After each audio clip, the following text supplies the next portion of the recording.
What is going on, everybody? Welcome to the Game Informer Show, a weekly video game podcast covering the video game industry.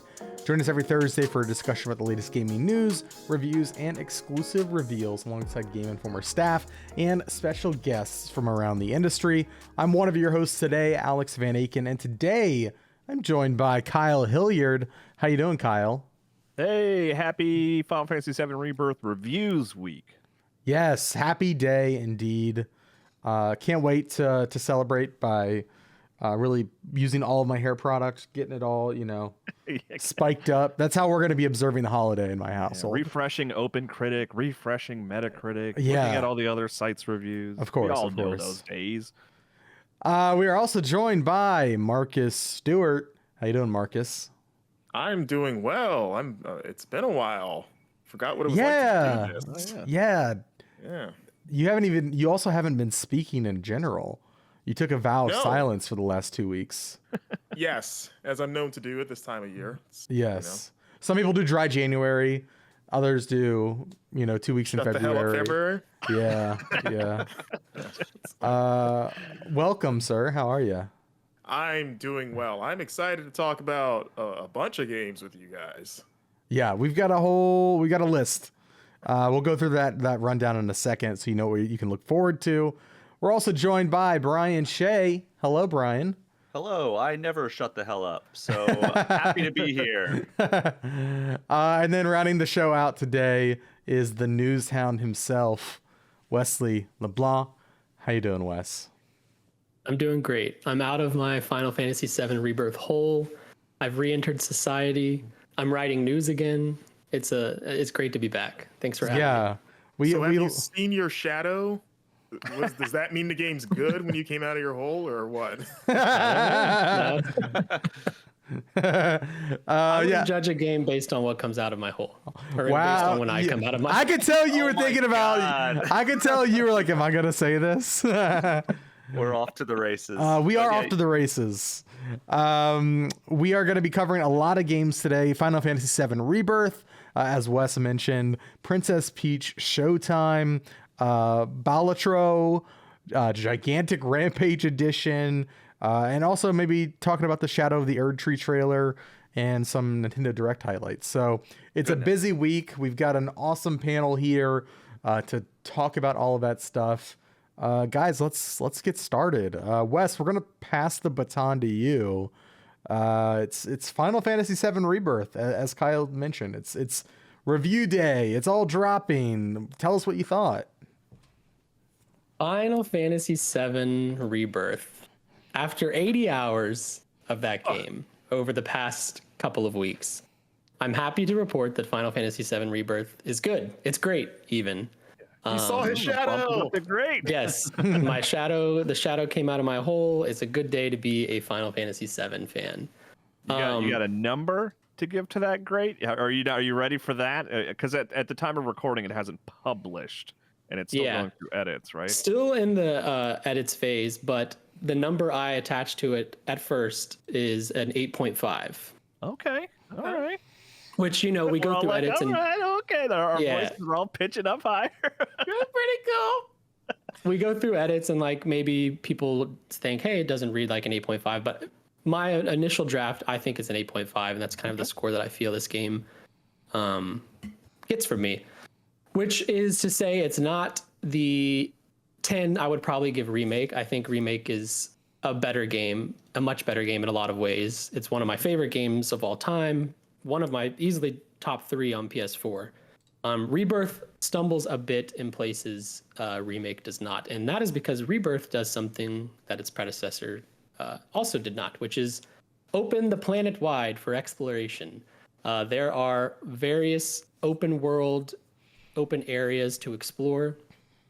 And with those come an unfortunately sometimes tedious, sometimes fun checklist of things to do. This game is not reinventing the open world formula in any way. It's in some ways very reminiscent of the formula that we have lovingly, not so lovingly dubbed like Ubisoft's open world formula. I don't think it is as bad as some of Ubisoft's open world games, which kind of get frustrating for me.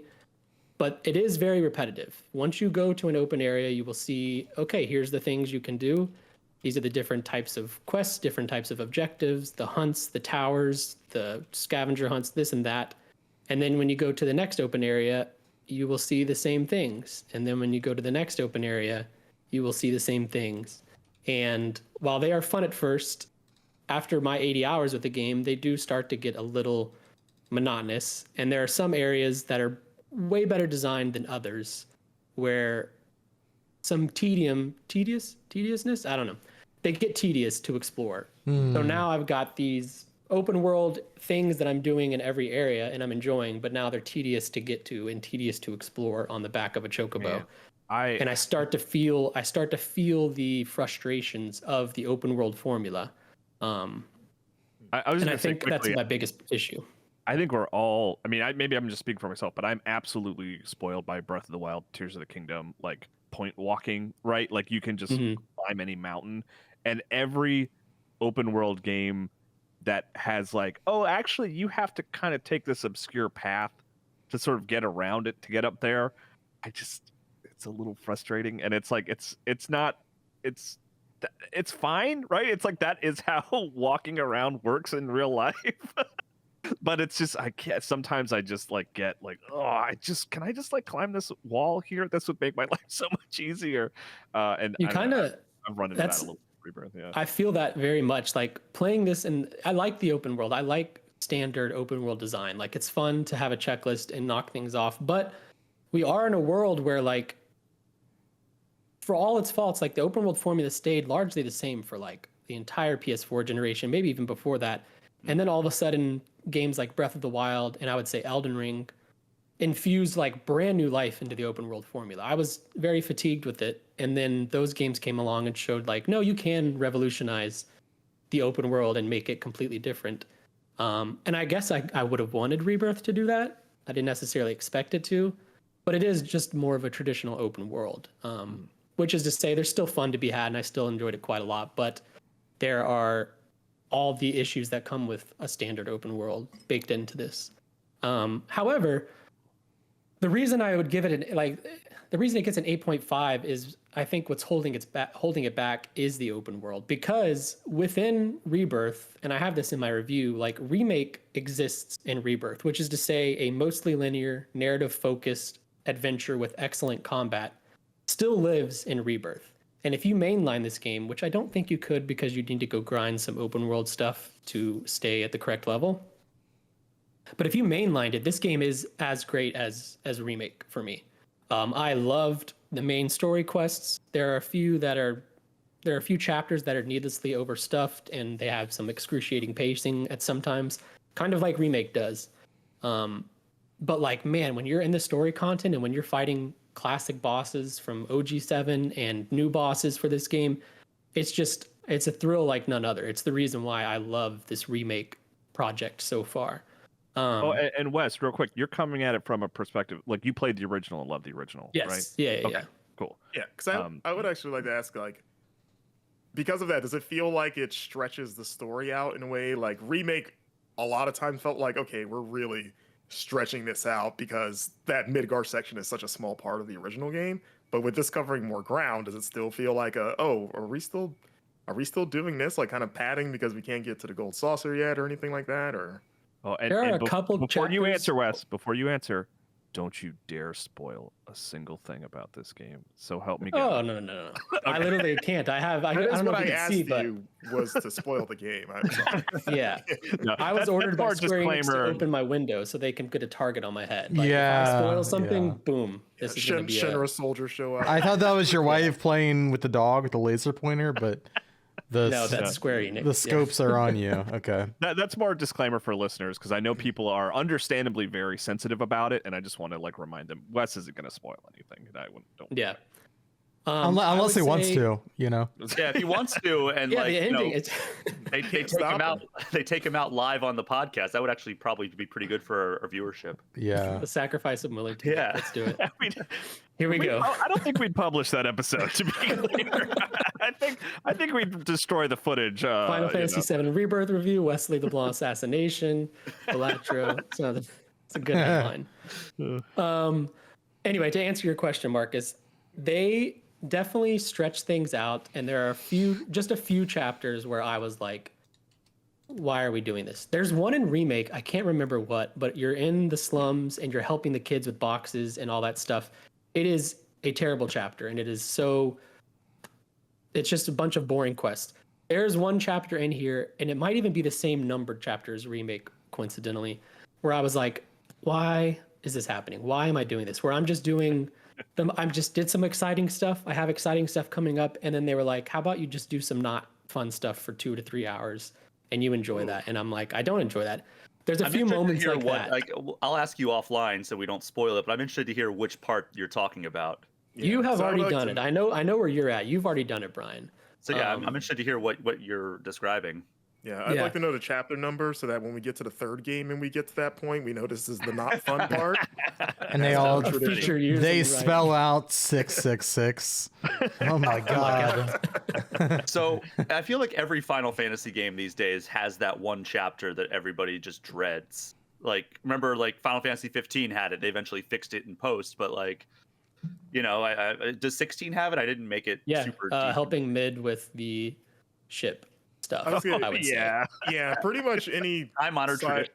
Yeah, anything that's like not main story in 16 maybe is that. Yeah. But like I unlike Remake, you know, they aren't, like you mentioned, Marcus, Remake is turning a 4 to 7 hour section of the original Final Fantasy into like a 50-60 hour adventure. This is taking the meat and potatoes of 7 and turning it into it took me 80 hours. I did a lot of side content, but I know some people have beaten it less, around 50 to 60 hours. And it feels a lot better in that regard. Like, you're doing a lot every chapter, and the story content really flows nicely.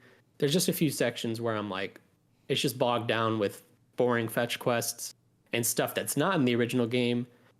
And it just feels like they wanted to add like an extra couple hours to the runtime. I don't know. Like, it was an excruciating halt, and I write that in my review.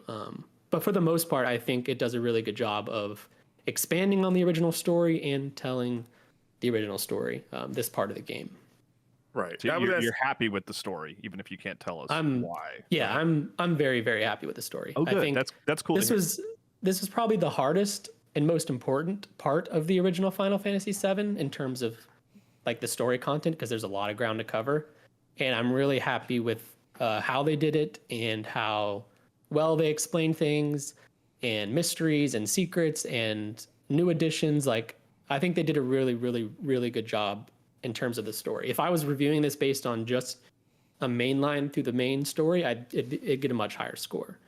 It really is that open world stuff that is pulling down the overall experience. But I mean, it's at 8.5 is still really great. Like, I know people are probably going to the same. I gave Final Fantasy 16 8.5, and a lot of people gave it 9s and 10s, and I heard a lot of whatever on Twitter, and I'm sure people are going to be like, "Can't believe you gave an 8.5," but like, guys, that's a really good score. yeah, for sure. All right. I thought, yeah. Marcus, I know you. I think you had a question that you were going to ask, and then I don't know. I think you might have addressed it. I guess it was because I know we were a little bit negative with some of the other new stuff, but it sounds like my question was going to be like the new stuff that they added to expand the story. Like, that stuff is cool. Like, are you happy with the changes that they made to the story in general? Yeah, I am happy with new stuff and old stuff. Yeah, I'm overall, like, I don't even think I have any qualms or issues with story stuff. Like, I'm genuinely, I loved what they did. I loved how it all plays out. My issues, other than the pacing in some of the story stuff, which the bad pacing comes from, you know, the boring fetch quests and that kind of stuff I mentioned, and the open world. Like, yeah, I'm thrilled with this game. Also, sorry for the pause. We were kind of doing a cadence of like someone asking me a question, so I was like, right. I have plenty more to say. Oh, I'm sure. Yeah, I mean, we're all playing it. I'm like 20 hours in. I'm on chapter 4, and I've been enjoying it. But I mean, kind of alongside with you, Wes. The big thing that I guess you could call it a stumbling block that I've hit is like, at least the way I've discovered. Maybe I'm doing it wrong. Maybe I'm bad at the combat. But I have kind of found it's like, I sort of have to do all this open world stuff. Like, I truly was like saying no to optional tutorials and like moving forward to like the mainline quests and stuff like that. But I hit a major wall pretty early on of like a boss that I couldn't beat, and I was like, oh, I guess I kind of have to go do all this stuff that I admittedly wasn't super interested in doing. Yeah, I ran And into that one surprised early me. hunt that was pretty tough. Like one of the optional hunts, and I was like, oh, Yeah. I'm getting this thing's like beating the crap out of me in a way I was not expecting this early. And then I had to go hang out with Chadley and get like a bunch of tutorials. It's like, Chadley's got a sister now. What are we calling Yeah. her? My sister? Fine, okay, yeah.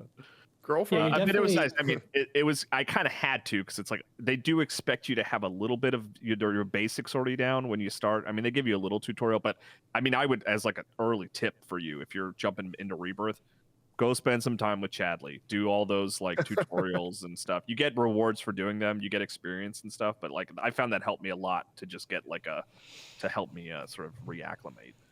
So I think aside from Wes, I am the furthest in the game. I've put about 50 hours into it, and I'm pretty deep into the story. And I actually think I like this better than Remake. Mm. And I liked Remake quite a bit. Like it's probably in my top 3 to 5 in Final Fantasy.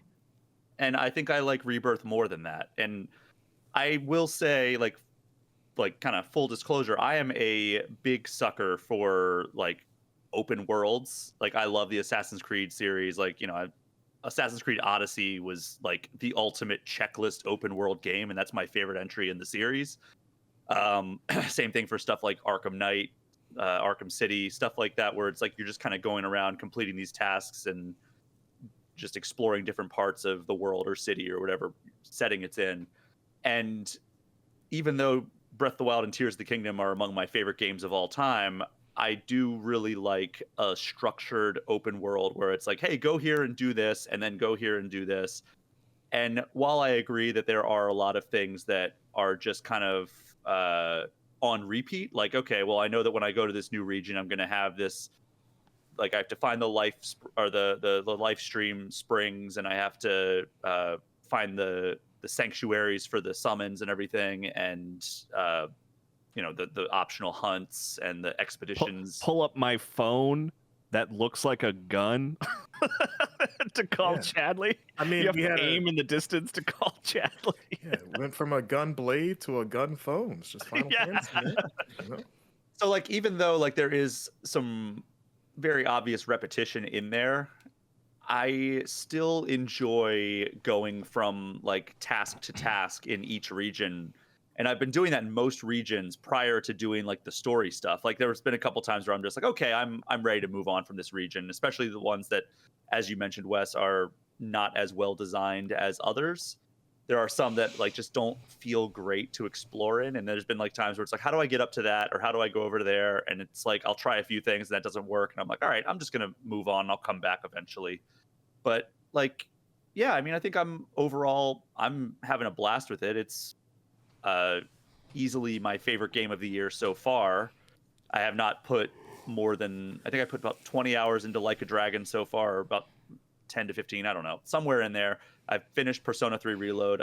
Final Fantasy VII Rebirth is easily my favorite game of 2024 so far. And, it's a very early part of the year, but I'm having a really great time with it. It's kind of everything I've hoped for so far. And it's really good to hear that the story doesn't kind of fall off a cliff as we get to the really important scenes that happen near the tail end of Rebirth's story. So that's really reassuring for me. I am definitely feeling a little bit of like the tedium that you're talking about, though. I will fully agree with you there that like, I've done this in like so many different regions at this point that I kind of know the song and dance, and I'm less stringent about making sure I do every single thing in a region before I move on. So I definitely understand where you're coming from there, especially since you have 30 more hours in it than I do. So that is that's something that I'm definitely not like, oh, you're wrong for that. But I for my taste, I'm enjoying it more than Remake. Nice.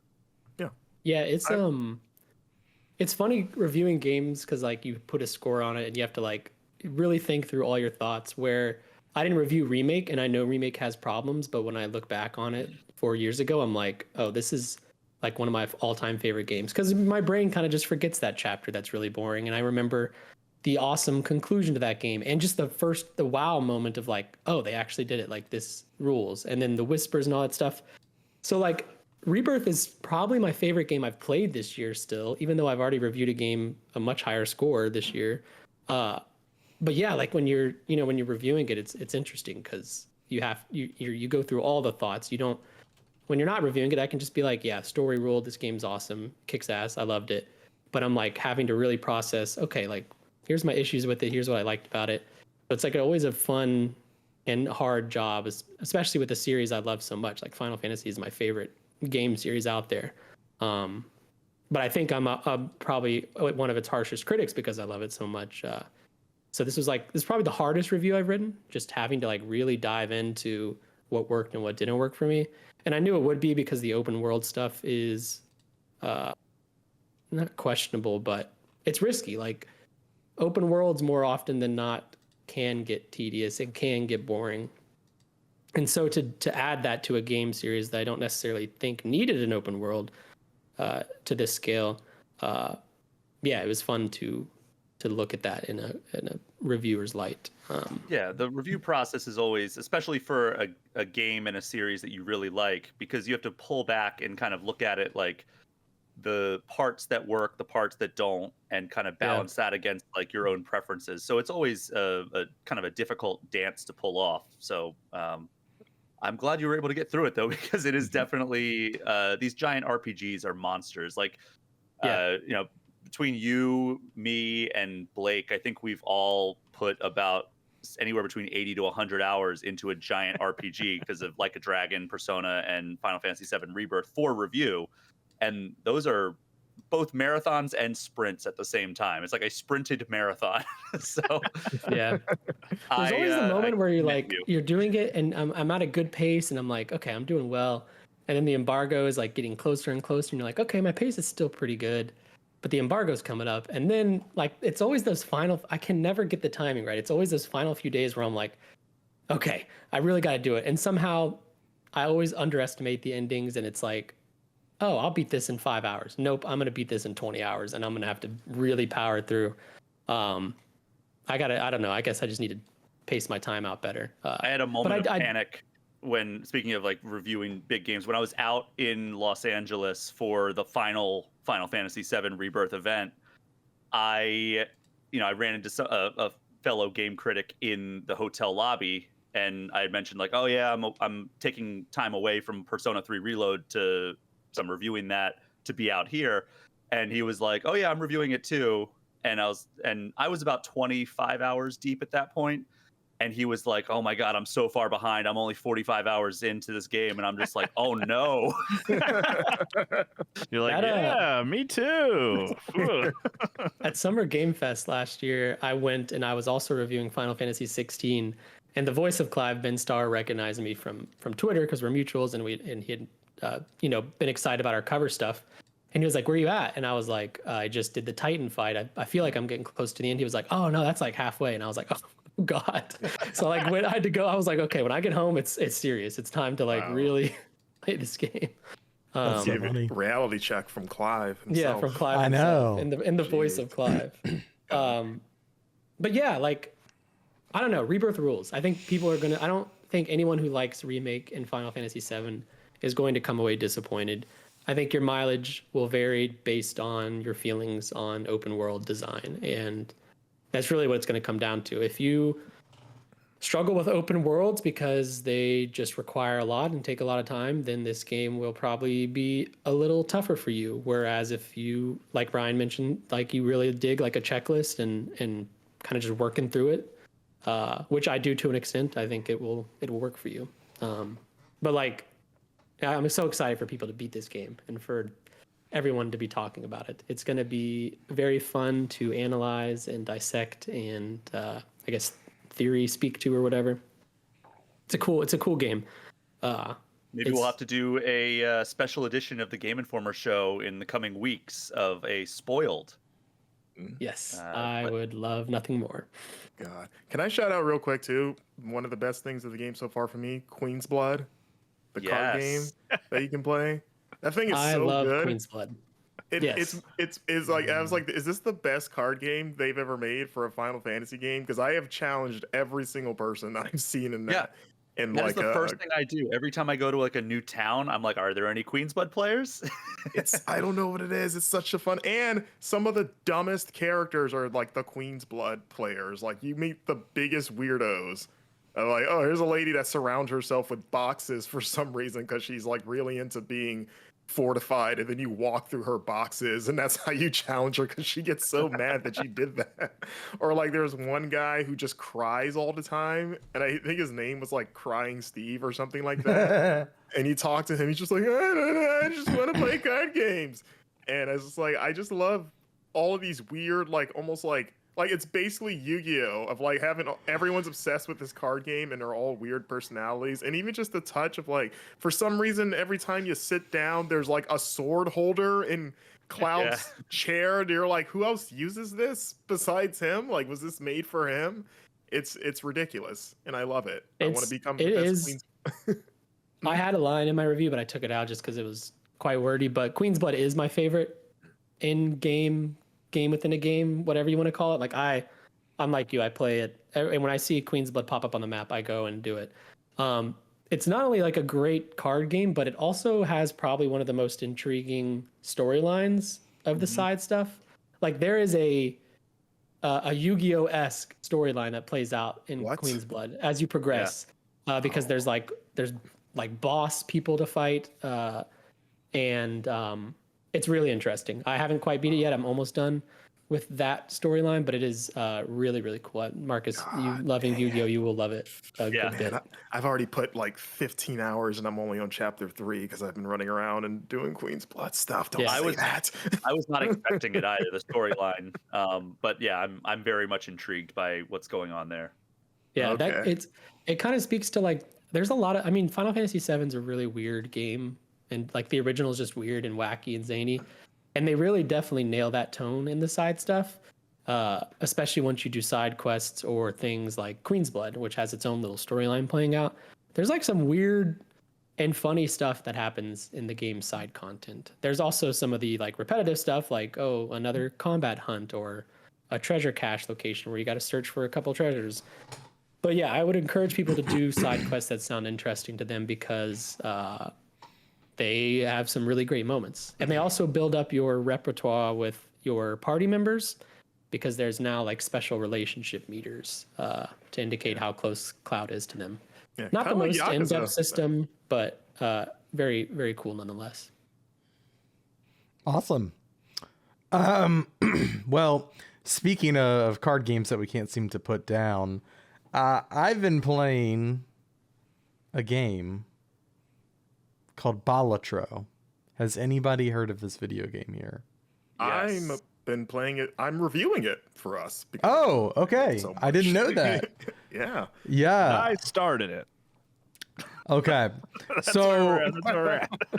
I've downloaded it, but I've not started it. Perfect. We're on the spectrum here. We got Marcus at the top, then Alex, and me, then Brian. Wait, what was Wesley's experience with this? Has he even heard of it? I have heard of it. I've seen tweets, but I have not. I was hoping we had like the full gamut of like somebody who's reviewing it, somebody who's downloaded it but hasn't played it, somebody who's never heard of it. I guess you need someone that's never played it because that's like the end. So we're there. True. Yeah. Balatro is a poker-inspired roguelite, wherein the main mechanics, the main gameplay loop, you are playing against blinds, and so each kind of level is comprised of 3 blinds. And blinds are like individual rounds, essentially.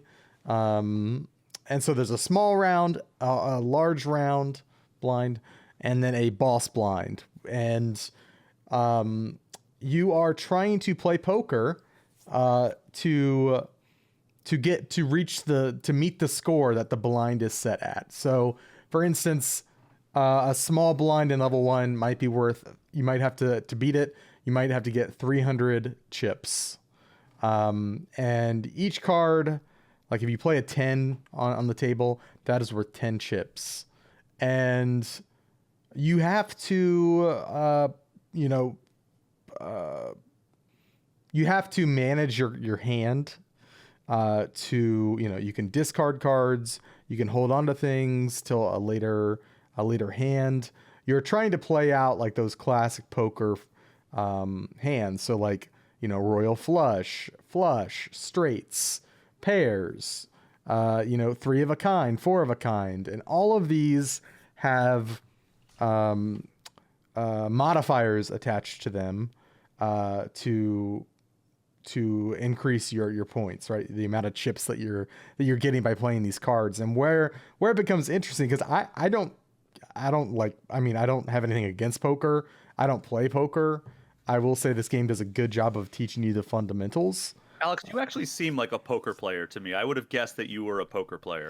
Well, now I'm thinking maybe I am after playing this.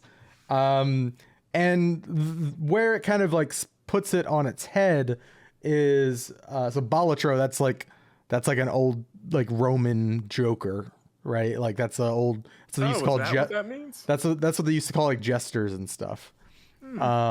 And a lot of the interesting strategies in this game are tied to the Joker cards in the game. And you can have like Batman or Persona. Oh, definitely Persona. Because there's some weird stuff happening. I guess Batman is weird too. But you can have up to 5 Jokers on the table. And unlike your card hands, which shuffle every round, right? You never know what you're going to get. It's poker, right? The Jokers remain on the deck throughout your entire run. And you can, as you are playing this game, as you're playing poker, you are earning money.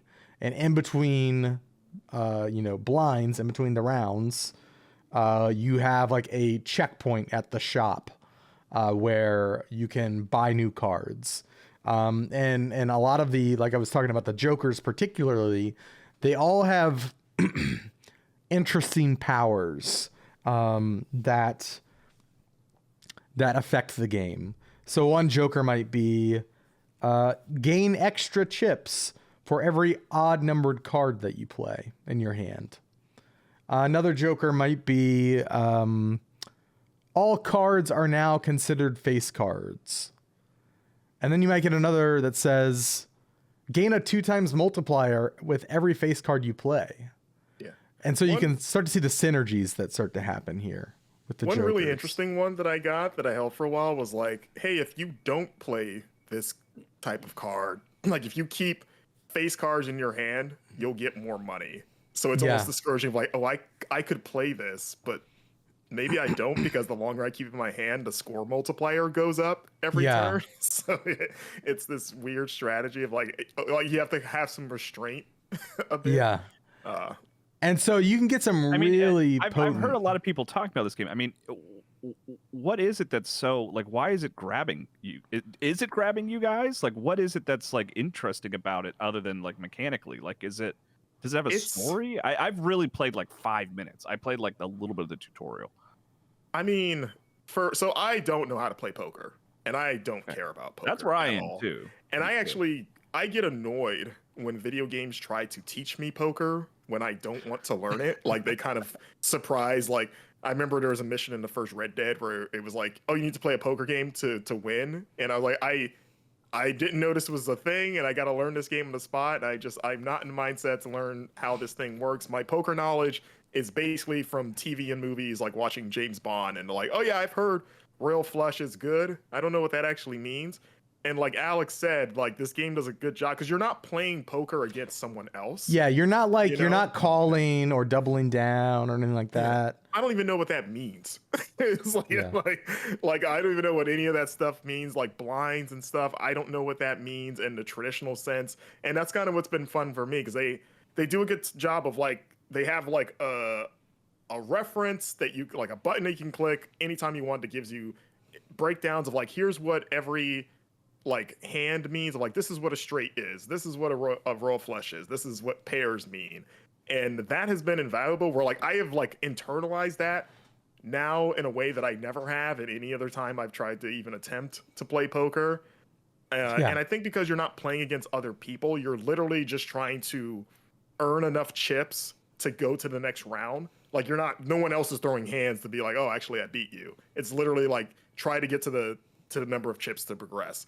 So just play the best combination of hands of what you have and combining them with these weird power-up cards, which get really wacky because there's like tarot cards that you can enhance your cards with. You can turn your cards into metal, which makes them score more. There's like all these weird, like I've only scratched the surface of like the different cards you can collect. Because once you buy them for the first time, you add them to your collection. So you'll find cards that are like, oh, I haven't discovered this one yet. So sometimes I'll just buy something because I haven't discovered it just to add it to like my database.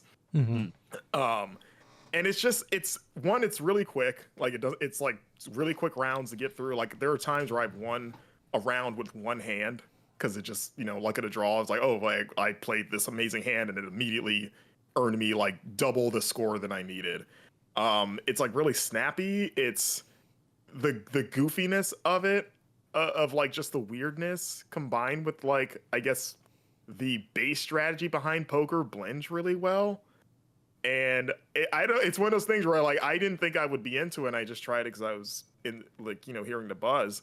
But as I got more and more to it, maybe because I'm also just a fan of roguelikes, I was like, oh, like I just found the time started to melt away in a way I wasn't expecting. All right. Yeah. And it's just really fun just to, and maybe this is what's fun about real poker, I don't know, but it's just fun to try to find the best possible combination of cards in your hand while also trying to plan as best as you can for like, I don't know what I'm going to draw next, but maybe if I hold on to these cards, I'll have the right lineup to do like a 3 of a kind or a straight, or I could just play it now. And like the risk reward there is like really satisfying, but also it just doesn't have the, hey, I don't have to lose money, like real life money stakes, which is nice, I guess.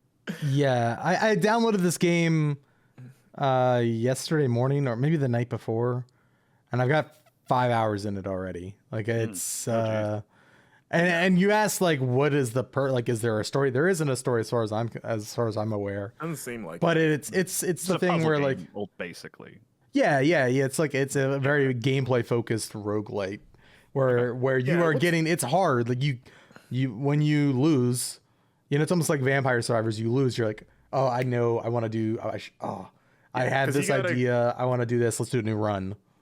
Yeah, because you got to beat 5 rounds to complete a run. 8. And each, or 8, is it 8? Mine says 1 out of 5. Oh, really? That's weird. I don't know if it changes. I mean, or unless I'm misinterpreting what it means, but when I start, I see like 1 out of 5, and then every time because 1 round is 3 matches. Are you talking about the ante? Or are we? I'm so there are laymen, so maybe there are 8 antes because I've made it to ante level 6. Okay, I don't know if I've gotten there, maybe.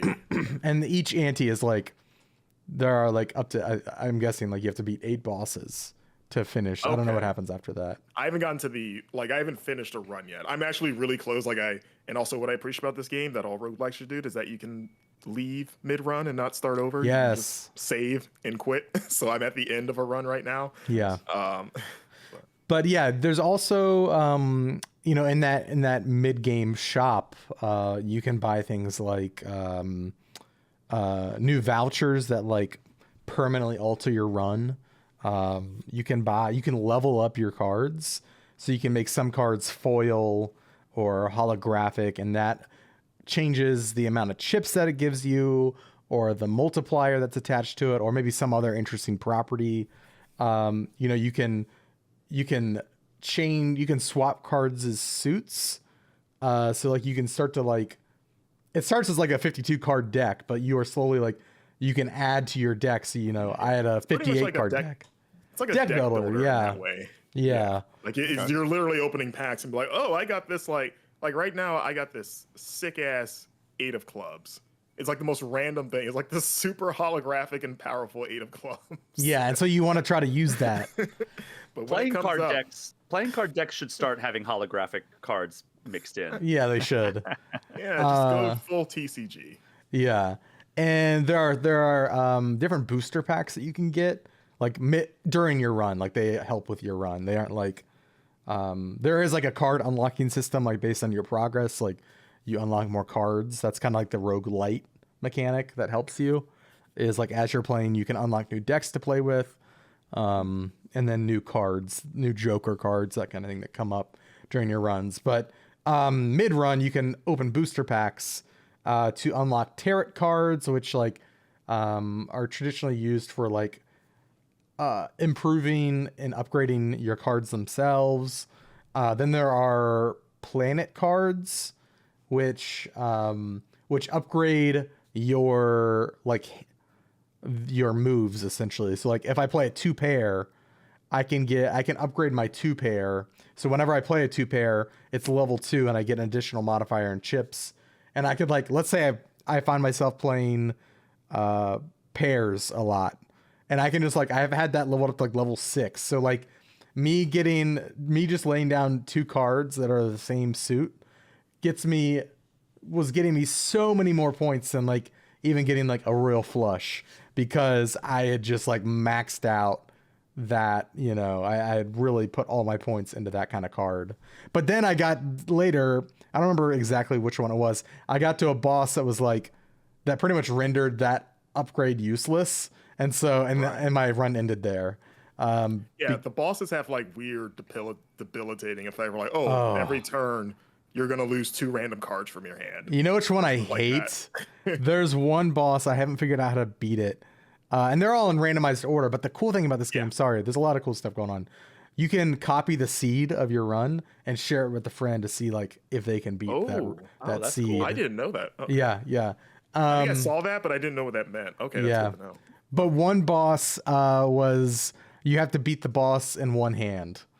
I have not run into that. Yeah. That sounds like you would have to get to the point. And what I love about this game and where it really starts to sing is like when you have a full roster of like jokers and you've got some planet cards set up to where when you play like even like the crappiest hand, so many multipliers and numbers are just going off at once because you fulfill and eventually conditions. Eventually the numbers start like becoming like on fire. Yeah, like satisfying, like NBA Jam like style. Like you are on fire right now because you have so many points going up because you played that sick 8 of clubs with those 3 kings, and it turns out you had a Joker card that was like, hey, if you play face cards, here's some more points, and you played even number cards too, or here's some more points, and you play this many. Your hand size is this exact size. Okay, well here's some more points, and then the fire starts, and you're just like, I'm in the zone. I'm in it. This is amazing. Yeah. For reference, like you start off the game like, I got 100 points for that hand. By the end of a recent run, was getting 12,000 chips per hand that I played. Yeah, it was ridiculous. Like you mentioned before, it is very Vampire Survivors like in that ramp up of like you get basic points, but then like a few runs, you're like this. It's absurd how much I'm scoring. Yeah. It's really good. I really like this game quite a lot. That's what I need. Another game to just take up so much of my time. I mean, at least like it's going to be good for flights, I'm assuming. Like it runs great on Steam Deck too. And it's on Switch. I'm going to buy the Switch version. Yeah, I'm playing it on Switch. Yeah, I'm just excited to finally learn poker hands. I know. I can never get that. I kid you not. My wife enjoys poker, so in the like that Red Dead moment, I was like, "Honey, can you just take care of this for me?" Yeah. I kid you not. I was running an errand this morning. I was like, I should get a poker night going with some friends.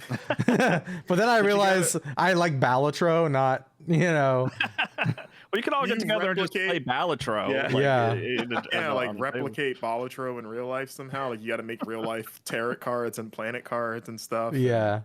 Have a fire, but I mean, the other thing I don't even mention is that since you're not playing with someone else, you also don't have to worry about the stress of like keeping a poker face and trying to pretend that you know what you're doing. Basically, that's fair. You're just I've been playing with my webcam on just to like facilitate that feeling. But yeah, honestly, because like now that I've learning poker and stuff, and it's funny because I'm still trying to separate like, is this actual poker mechanics or is this like Balatro like BS? I don't know yet, but like I'm almost like, man, if they did like a multiplayer update where you could play this competitively with someone, almost like a Tetris multiplayer, like where you're yeah. I was like, I think I might be down for that. Maybe this is the poker I actually want to sit around a table with someone with. Yeah. Well, if you do try to learn how to play real life poker because you're inspired by this, learn from my mistake and do not try to light your cards on fire. Oh. Yeah. Okay. Yeah. That's Yeah. What? I don't know if you have to The tell cards go people on not to fire. do that. Yeah. Okay. That's pretty good, Brian. It was a dumb joke. Don't. Yeah, that actually it's our fault, Brian, because we didn't tell you the cards themselves aren't fire. It's the meter. It's the meter that's on fire. That's our bad, Brian. All right, I'm sure you'll cut that joke out in Yeah, post. we really For set you up sure, for failure yeah. there. Writing the note right now for Matt. My hands are on the keyboard, typing it out.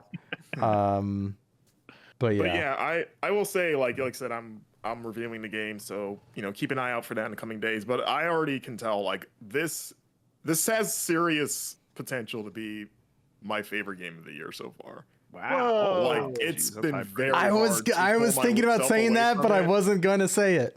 We'll Yeah, see, but I was just yeah. like, I love playing it. Like it has that one more round like hook in me because again, they're all quick, and then even when you lose, you're like, every round feels fresh because you get a brand new hand, brand new like randomized packs and stuff to choose from, and just also having that database, like having that checklist of like, oh, I want to see if I can discover these new cards that I haven't found yet, and mess around with combinations. Like it's really good. It is a horrible threat to my productivity as well. So Yeah, it's very good. I did see like when PR sent through like kind of the pitch to like, hey, you can request a review code and we'll like sometimes indie developers will like put like, here's how long it takes to beat the game and here's how long like we think you'll need to like review it, just so that way like they know that like we're all very stressed for bandwidth.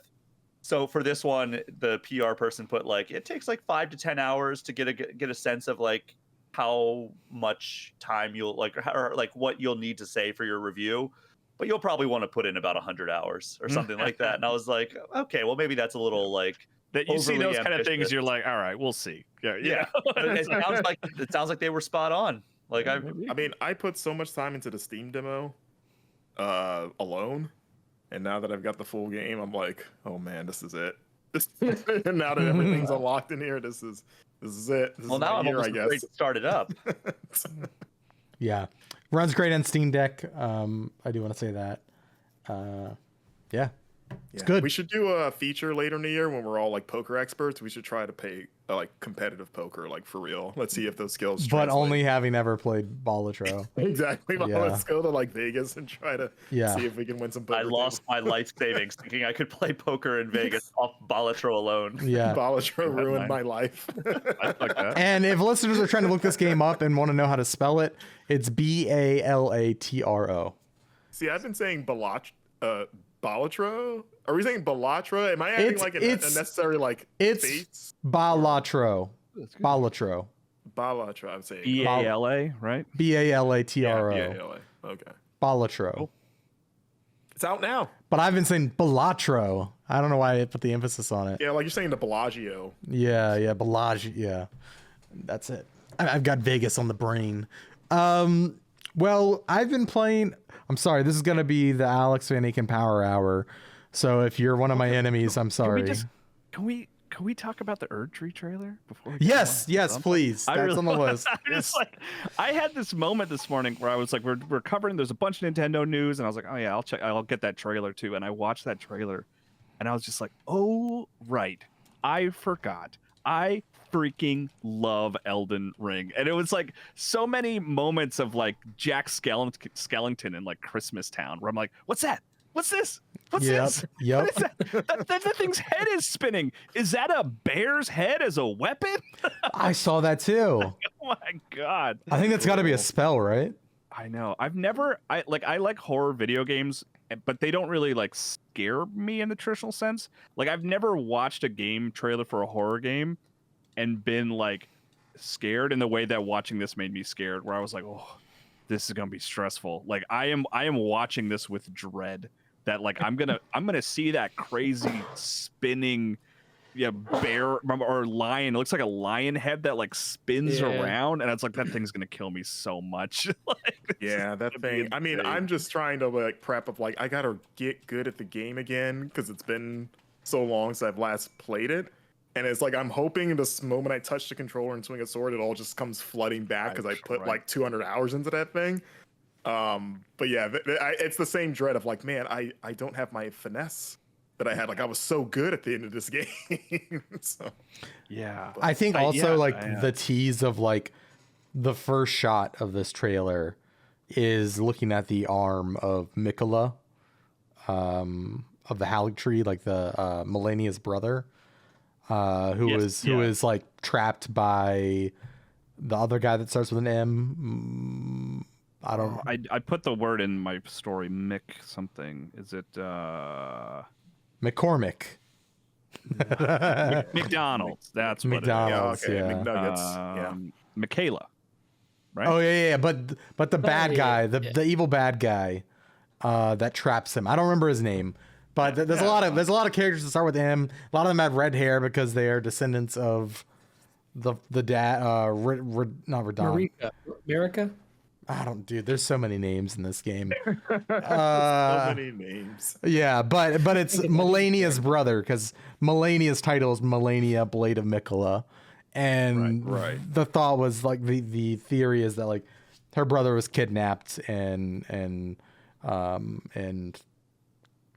siphon drained. He says all you can see is his arm hanging out of this like shell, and it's just like decrepit. It was like one of. I mean, that game is chock full of a million mysteries that I did not dig into, but that was one of the standout ones. Of people are like, "Who is this person and why is it there?" Because it's just like this really creepy thing that you come across optionally, like it's a cool optional boss, and that's what the trailer sort of led with. And there's like a character named was it Mesmer the Impaler seems to be like the sort of the ultimate boss of the DLC because that's like they're even doing. It's weird they're doing a collector's edition for DLC. But you do need the base game. It is not a separate standalone DLC. You need the base game, but and it's $40, and they're selling a collector's edition, and it comes with a Mesmer the Impaler statue, which is like, I mean, I get it. It's Elden Ring, like it's huge. I people are gonna spend money on that. Yeah, but it is surprising to the point where I was like, oh, is this standalone? Are we looking at like a Miles Morales situation here? But no, it's not. It is an extension of Elden Ring, which is cool and overall surprising. It looks huge. It looks like there's like, I mean, like it's just a montage of like new bosses and weapons and moves. You have like angel wings and stuff now. It looks wild. Well, how long ago was this announced? It's been at least a year, right? It's been more than that, I think, right? I think it was February of last year, right? Or when did this game come out? This came out in 2022, right? 2022. Yeah. Well, I think it was. I don't know. Was that a Game Awards 2022 thing? 2023. No, it was a random February. tweet. It was February 28th. Yeah, they just put out a tweet that was like, about a year ago it was announced, and we've gotten very few details until it feels like it was. Maybe that's why it feels longer than it actually has been.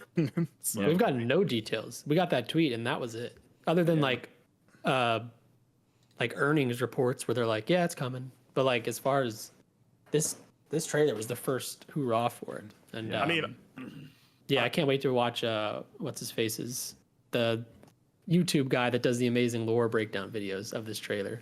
I'm blanking on his name, but is that the name of his channel? VodiVids. Yep. Yes, yeah. I'm sure he's gonna have like a 4-hour video on this 3-minute trailer up later today, and I can't wait. And I was trying to remember who kidnapped Mikola. It's Mog, Lord of Blood. That's who it was. Oh yeah. It's one of the bosses. Yeah. I don't think I ever way through it. You should have just been like, just like start with an M, and you're probably good. I knew it started with an M.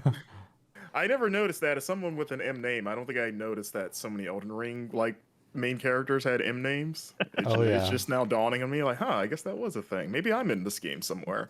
One thing I do want to know that the trailer doesn't address is like, does this take place after you beat the game? Like, will it address your specific ending? Because it looked like. It looked like it, maybe. I don't know. Because I'm a married man now in Elden Ring. So I would like to see what that life is like for me. You know? Yeah. I would disappointingly perhaps predict that it sort of takes place right before you make that decision. You know what I mean? Yeah. Which is fine, but it would have been nice to get to go, beyond the sort of story. I mean, I mean, admittedly, like the story is actually not the big hook for me for Elden Ring, because I found it sort of opaque and hard to understand. Oh, I was yeah. mostly. Yes. I was like, that's me with every From game. Like the story Right, is the thing yes. I care the absolute least about. I do not have time to sit down with my like magnifying glass trying to figure out what this means. Like, what does this Yeah. vague thing mean? I'm in it for the world and the combat. It's and all stuff. vibes, And then right? when people talk Like- to me, I just nod my head like, yeah, sure, I guess, whatever. Yeah. Yeah. And do you have a better sword for me or not? I mean, what are we doing here? Pretty much, yeah. But yeah, I mean, but it just was for me. I mean, maybe I'm talking too much, but like the trailer was very much just a reminder of like, oh yeah, this is like a weird, creepy place that I miss, and I'm like Yeah. excited to have an excuse to go back.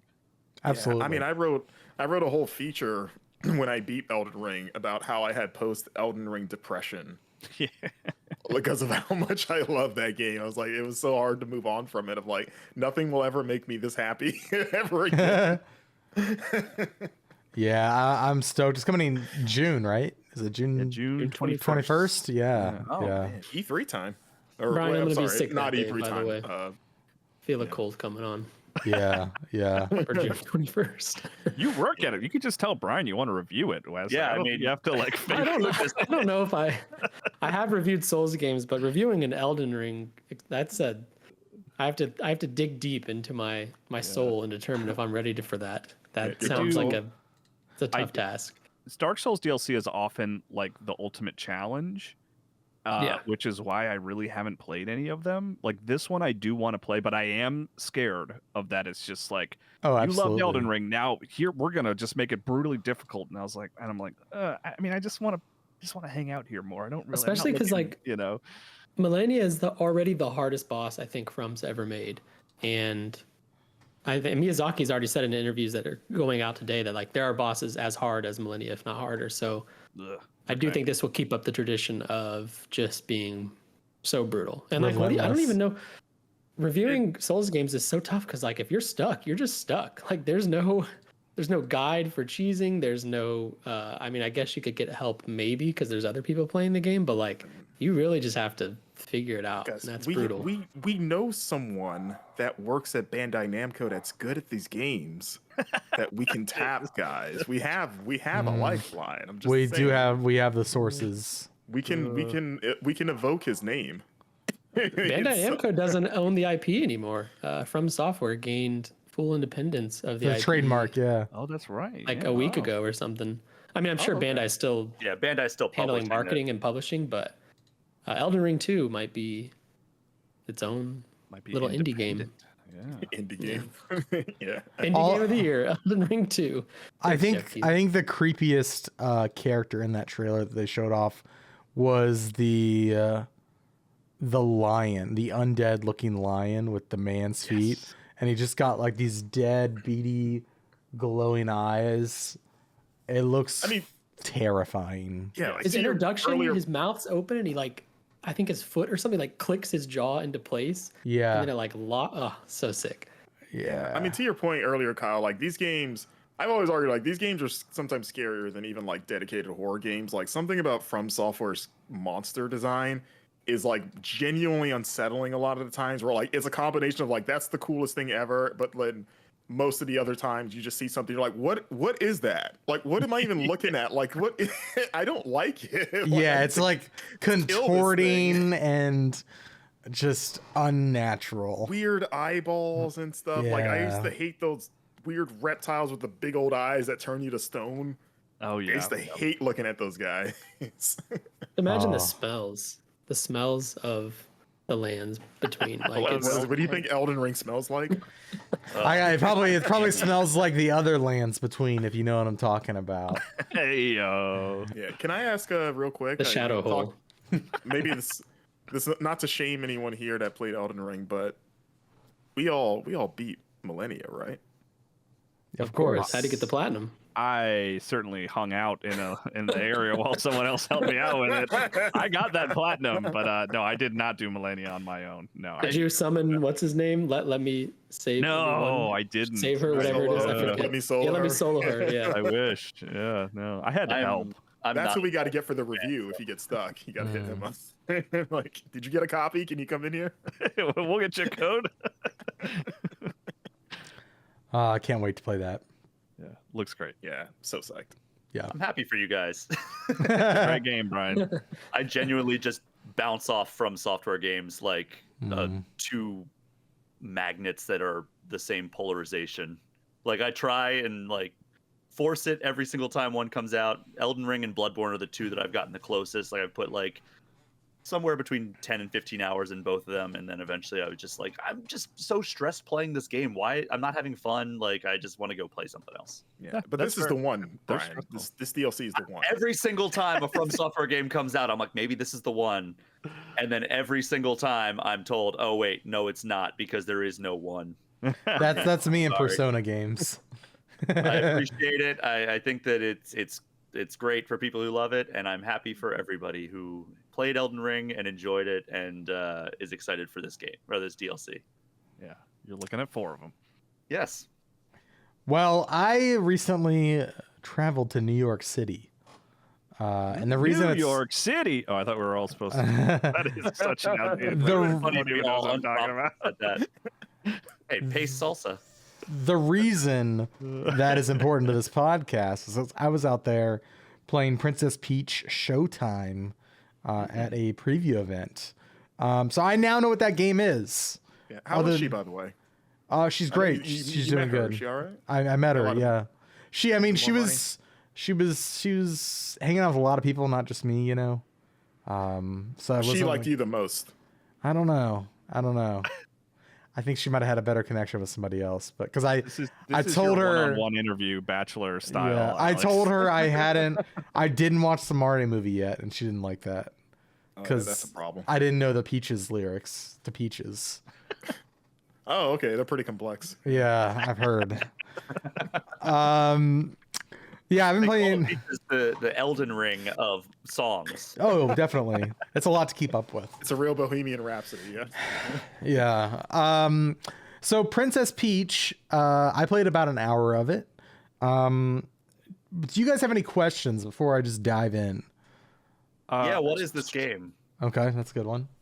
Kyle? Structure. Is it like Structure? Structure Okay. specifically? I'm curious what the structure is. Okay. Did you have fun? Yes. Wes? Yes to the question, or yes to you acknowledging my question? I did have fun. Wesley, do you have a question I can answer? Is it like a distinctly children's game, or is it like Mario where it works for all audiences? Well, I mean, all Mario games are for children. How mature is Princess Peach Showtime?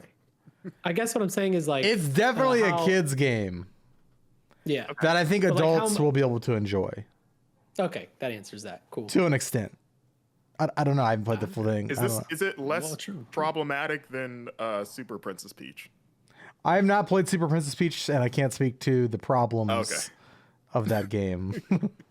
Basically, her superpower in that is she gets emotional. Ooh. It's better. It's better than that. So Princess Peach, structure is probably the best way to start talking about this. I know you were interested in that, Kyle. Yeah. So Princess Peach is going out for a night on the town with some toads, I believe, at the start of this game. And they're going to a playhouse to see some plays. But when she gets there, the playhouse is taken over by a group of evil villains led by Grape. And Grape's terrible troop is called the Sour Bunch. So Grape and the Sour Bunch are the villains of this game. Oh, so they have sour grapes about this performance. Yes. And Sorry. you threw me off, Marcus. That was such a bad joke. That's Dave. That's clear. That's them. That's them. Yeah. Yeah, That's true. And you essentially they have taken over the spotlight, and they have replaced all of the actors that are supposed to be working actors in these plays with their own selfish actors. And everything's messed up, and Peach has to help the theater get back on script. That's like the pitch for the game. So you start off, my demo started off in the first floor of the Sparkle Theater, which is the theater in the Mushroom Kingdom. And there were 4 doors for me to go through. And above each door is an icon associated with the transformation that Peach is going to use inside. And if you've paid attention to the marketing of this game, you'll know it's like Cowboy Princess Peach, Patisserie Princess Peach, Mermaid Princess Peach, Detective. So there's all of these archetypes that she is filling for these. A wide range. 'Cause A some wide of them are range. Like you're a superhero punching enemies, or like you're a kung fu master. Other ones are she can bake a cake. Which was one of my favorites, by the way. Okay. So yeah, that was actually the first one I did, the baking level. And so you enter through one of these doors and then it loads the level. And when you're in that lobby, it's like full 3D space, you're running around, but then the camera, once you enter the stage, is locked to 2D, but you are still controlling Peach in a 3D space. So it's like side-scrolling, but 3D, yeah. space. Okay. Is it Yeah. kind of like because I keep comparing these 2 games, so it seems somewhere. But remember Puppeteer from like 2013, that God. PlayStation 3 game? That was I like never played it. I stage know what you're talking about. play? Yeah. Knowing how it goes with us, like if we had Charles on this podcast, you'd be like, "Oh, I wasn't born yet." Yeah. And so, for instance, the baking one, Peach arrives on the stage, and all of the baking, all the pastries and stuff have been stolen. And there's these little guys that they're the residents of the theater, and they live there, they work there, they're the actors, they're the crew. They're called Theets, Theets, and they are little dudes with big noses, and like they look very cartoony and cute, and oftentimes they are very scared and meek when you encounter them, and Peach has to like inspire them, i.e. press the action button one time on them and they'll transform into whatever they're supposed to be. And yeah, Peach has like this she has this guardian with her named Stella, who is a bow. She's like an animated bow / sparkle star thing. Anyway, she gives Peach this magical piece of cloth fit for her hair, and that allows Peach to kind of spin around, almost like color guard, like spinning around. Okay. Like Yep. Oh, is that it like kind the of Sailor Moon transformation? Yes, that is the great way to phrase that. And so she's using that ability on herself in certain areas. Usually at the end of the level, she gets like a scripted opportunity to transform. But up until that point, it's just Peach, and she has like this piece of cloth that she's using to interact with the environment and transform the Theets into, in this case, she transforms them into like sous chefs. And they're like, "Okay, Peach, we need to get this show back on track. We need you to go to another stage, like the next set, and go to the farming set and get us the crops we need to make these cakes." So you go and do that, and it's very, very. The set dressing is very whimsical and fun, and it definitely feels like you're exploring like a theater behind the curtains. They really, really nail the theme, I think. Nice. But like a lot of this early stuff is typically pretty one note. It's like, okay, I'm going to go to this place. I'm going to press my action button, and Peach is going to transform an object. And sometimes there's a little bit of a puzzle element. You've got to figure out like, oh, what part of actually, that's not even true, because there's a spotlight showing you what thing you need to interact with in the world. Again, a game that is meant for kids that adults can enjoy. And so you go to the farming area, you repeatedly tap the action button, and she kind of grows the crops up into like wheat, and then she harvests the wheat and takes it back to the kitchen. Oh no, the baker's missing, right? And so now this is where the game gets fun, in my opinion. And it's so sure of yourself. yeah, this is where the game gets fun. And Wait. Sorry. Uh-huh. You could have said that this is where the game really starts to cook. Dang it. You're right. You're right. And so this begins like a series of mini games. And it reminds me of like Mario Party, but like the good parts of Mario Party, like the fun mini games. Are there? Yeah, Oh, okay. I think so. I think so. Oh. And so, for instance, like the first one in the baking area that you have to do, you're like leavening the bread and like stirring in the yeast. And so you have to repeatedly tap the action button, but you can overmix it. And if you overmix it, then you ruin that dish. And you're on a countdown timer, and you're trying to get as many dishes made as possible, get as many bread doughs ready to go as possible.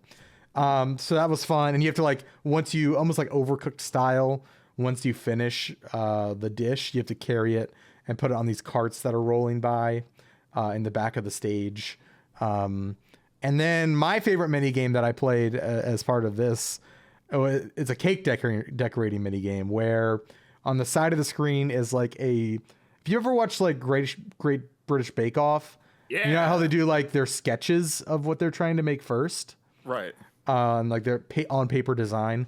There's one of those like taped to a sign, and there are like a rotating array of cakes that Peach has to decorate with frosting and icing, and you have to like you have to essentially match the paper design to like the design on the cake, but like you are on a timer, right? And so that's where it feels like Mario Party, but the good Mario Party mini games, like the digging ones, you know what I'm talking about? That's what it felt like.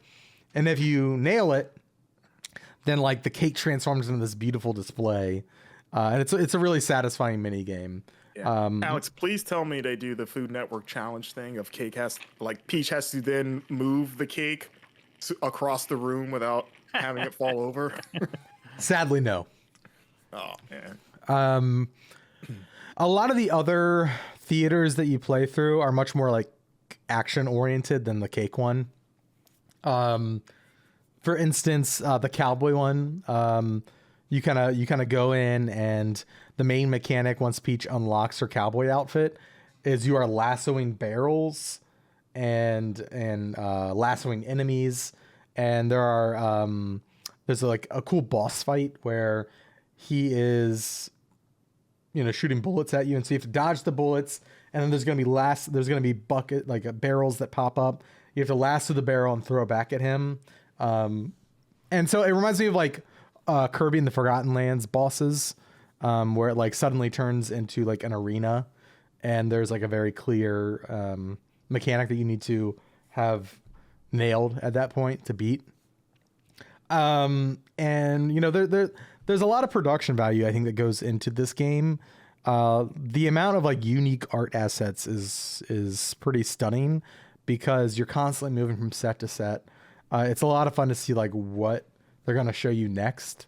For instance, there's like a cowboy chase scene that's pretty fun where you're trying to catch the bad guy. And so you're like racing on horseback, dodging obstacles.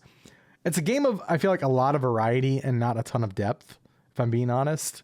Interesting. Okay. Yeah. It feels like I guess to fit the weird theater motif, like it's a literal variety show. Yeah, absolutely. Like it's a 2-button game, right? You have got your jump and you've got your action button, your contextual based action button. So, Are you worried about it being too simple, or is it like, you know what I mean? Or is it maybe that's what like Wes's question was getting at. Like maybe it is for like a younger audience, like to be simplified to a fault. It is definitely like if we're looking at a scale of like if you're comparing to this something like Super Mario Odyssey, right? This is way more simple. It definitely feels more in line with, I mean, it's even more simple than like Kirby and the Forgotten Land.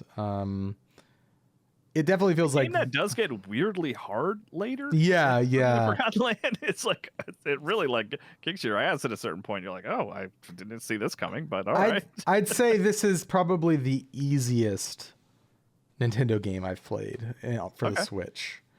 Like I said, it's more. It seems more focused on novelty and variety than there are some challenging. Like the challenge lies in like there's a lot of like time based collectibles. Like if you like during the chase sequence, for instance, with the cowboy stuff, There are like sparkle gems that you can miss, and like you might have to replay the level if you miss those. Like I said, then there's like a stealth mission where you have to stealth past guard towers as a ninja and like wall run to like move past enemies, and like you're trying to take out a target.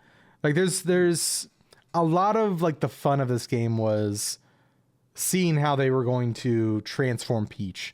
And like there was a moment in the stealth mission where like she jumps in the water and all of a sudden she's got like a breathing tube, like a reed that she's breathing through and like sneaking past people.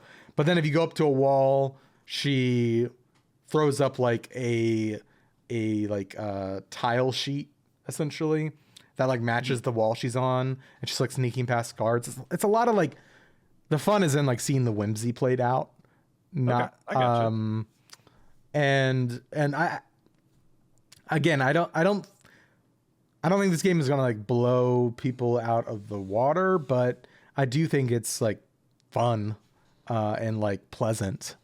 I'm excited to see more of the transformations. There was a fun little I played as the figure skater Peach, and her boss fight culminates in like a figure skating competition where like you have to perform tricks based on like each button is tied to a different kind of figure skating trick, and there's like spotlights on the ground moving along the ice with the symbol for the trick, and so you have to go and perform these tricks on a timer, and then it gets more complicated when a boss comes in and has like mind controlled the other figure skaters, and you have to like be managing the figure skater competition while also trying to unbrainwash these theats. It's an interesting game. It's definitely the most simplified that I can think of off the top of my head from Nintendo's first party stuff. Have they said that all the costumes they've released so far, like, is that it, or are they holding any back, or is that like, have they said like, okay, everything you've seen is like, that's the full roster of I imagine they've got some secrets that they keep. Yeah, like, Nintendo usually does that, where it's like they'll announce like so. 80% of the stuff that's in the game in terms of like transformations, and then like there's probably like a final boss that's like, this is like the craziest transformation in the game. What do you think that is? Mad Max Peach, just full of hawk. Yeah, I love that. Spikes. Yeah, I was gonna ask like, what do you predict like a costume that we haven't seen yet for her? Mortal Kombat Peach ripping spines out of people's bodies. Well, they already have Ninja Peach technically. She did not say get over here though. Unfortunately. Well, she can't talk. Sometimes. No, she talks. But she's like, does she speak like full sentences in this? I mean, at one point she said I love baking, or it's time to bake. She said something like that. Sentence. Yeah, That qualifies. yeah. I bet there's like secret agent, right? Like a James Bond suit kind of thing. I'm trying to think of like genres that they would. Hamilton Peach, probably. Yeah. Yeah. Maybe like a politician Peach. Just a Something tells these me are all not like that one, maybe. You have to do a political debate as Peach. yeah. I mean, she technically is a It's politician 2024. already, I guess, because she's a princess. Yeah. Yeah, oh, did my camera freeze? I'm sorry. Hello, I'm back. Yeah, Frozen Peach. Yeah, Frozen Peach. Yeah. Zoom call Peach. Yeah. Peach starts a podcast. Oh, I want to hear podcast Peach. Yeah. Podcast Peach. So like I don't know. It definitely feels like it fits into Nintendo's current run of like action mascot games. I in my preview I kind of compared it like on the spectrum of like Mario Party mini games to like Kirby and the Forgotten Land. It kind of oscillates somewhere in there between like that. It's all about the variety again, and it's like not very deep. I want to play it. I'm curious. Yeah. It looks flashy, I think the production value is what you're gonna really like from it. That being said, like granted the game's not out yet, but it like definitely doesn't run the best. Like in menus and cinematics. Granted, they've got like a month, but like there are definitely some bugs they need to iron out and that kind of thing. I think it's kind of clunky sometimes having the fixed 2D camera but controlling a 3D character on a stage. It leads to like missed jumps and that kind of thing. Do you know who the developer is? Nintendo? Like, I don't know which. I don't know which RD? one. Yeah, I don't know which are. I don't know which one. Yeah, I mean, because it's surprising to hear, performance issues and bugs if it's first party. I wonder if it's not first party. I wonder if It it's is not listed on Wikipedia as having a developer. It just says publisher Nintendo. They love to do that. No one's developed it. Yeah, It's one of just those. needs to be- One of the white They have to hide label. that stuff. It's White weird. label studios. Yeah, Yeah. the kind of. That's an interesting topic to dive into. What's the game called again? The Princess proper name? Peach Showtime! Okay, cool. Exclamation point. Exclamation point! There's Yeah. We Amazing dropped that. point. Princess we Peach don't- Showtime. We don't acknowledge that here at Game Informer. You gotta do like the hands when you say Showtime. Yeah. Showtime. Showtime! Okay, that's a pretty good peach. Oh, that wasn't me trying to be Peach. That was just being. Oh. That was just the excited version of me. That was my transformation into an excitable Alex for a brief moment in time. Finally, a new transformation for Alex. Yeah, yeah. Finally. Will to live Alex. Yeah. Man. Yeah, every year I start off as that and then just slowly Is that wait? Will to live Alex? Is that transformation Elden Ring Marcus? Is that what? That, I like that. Well, speaking of Nintendo, we had a Nintendo Direct this week. I know you're going to be covering it to pieces, I'm sure, over on All Things Nintendo, Brian. But did you all have any highlights from today's Direct? Well, I'm looking over Marcus's fantastic rundown of all the announcements that came out. Obviously, there were some that we pulled out as individual stories as Alex goes dark. And, we've got Grounded and Pentiment as the first two games of that Xbox run that Phil Spencer promised. There are 4 Xbox exclusives coming to other platforms. The report is that it was Pentiment, Grounded, Hi-Fi Rush, and Sea of Thieves. This week, the Nintendo Direct said that it was Grounded and Pentiment coming to Switch. There was also a leaked video or an inadvertently published video by PlayStation that showed Hi-Fi Rush coming to PS5 in March. So those are 3 of the ones that were reported. So I would imagine Sea of Thieves is going to be coming somewhere else other than Xbox and PC in the near future. Looking at some other stuff, there's a lot of very quick hit things.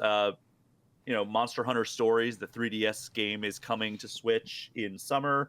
Epic Mickey is getting a remaster sometime this year. That's cool. It actually actually sounds stole- like a remake. Like I was reading oh, Nintendo's press release of it, and I think they even used the word remake, and just the scope of what they're doing to it kind of leans it towards that. But I don't know for sure. that's good because in the footage they said they used the word faithful and didn't really outline anything new or big changes. So I was worried that it was just a straight port without any bells and So whistles. according to Marcus's write-up, it says updated graphics, new skills for Mickey, and other improvements. Great. Yeah. I have the case because I actually was at my brother's place the other day and he had this on Wii. And I was like, hey, can I borrow that? Because I haven't really, I played it when it came out, but I always remember it fondly because of just Oswald the Lucky Rabbit's sort of role in the game. It's like it marks the Nintendo finally getting the chance to use that character again. So I'm like weirdly excited for that. I was bizarrely in the mood to play it, and then it was announced, so I'll just wait to play the Switch version. And will this into existence. Yeah, right. Interesting fun fact of the Game Informer cover story that we do now, where it's like we go to a studio and we write a giant 10 to 14 page article on the game. The first one in that era was Epic Mickey, right? Yeah. We had that's the first time we had the beautiful cover art that we've started doing ever since. Right. That cover is Epic. awesome. Yeah, That's I one of my was favorites. the first to do that. I remember Wow. getting that. Yeah, way back in the day. I'm excited for this because I never finished Epic Mickey, and one of my biggest problems with it was it was cool and I love the world, but I remember the camera in that game being kind of a nightmare. So I hope It was rough. Yeah. Yeah, so I hope that's been fixed. And I also how they reworked just the general controls. You use the Wiimote in the original as your paintbrush and you just pointed at everything. And I guess maybe because the sequel was multi-platform, right? I think the first It one was. was too eventually. I think it did come to PlayStation. Okay, I never played the Could be wrong sequel. about that. So maybe that problem's already been solved. That transition to more traditional controls, I guess. But it will be nice to do that, I guess, in the Switch port. Even though I did like the novelty of having a Wiimote, but like, yeah, I'm painting, playing at the screen. Look at me. Oh yeah, by the way, Super did not come to other platforms. Sorry, it was just Wii. The sequel did, but not the original. The sequel did, yeah, because you're right, Mark. I remember it was on PlayStation. Yeah. Star Wars Battlefront Collection, Classic Collection. Star Wars Battlefront Classic Collection. So it's Battlefront 1 and 2, the old ones. Yeah. And it's going to have new playable characters and bonus maps. I love Fisco those games. Made it, man. He's back. He's back in his old glory, I guess. Can't really say new glory, but old glory. Is also Aspyr making that? Is that why we're not getting that Knights of the Old Republic remake anymore? Because they were also on that too, and it's like, oh, is this what we're getting instead from them? Who knows? So Alex, you wanted to shout out one? Battlefront. I think I interrupted Marcus. Oh, Marcus wanted to shout out. Oh, I was gonna call it. God, I gotta look it up because I keep forgetting what it's called.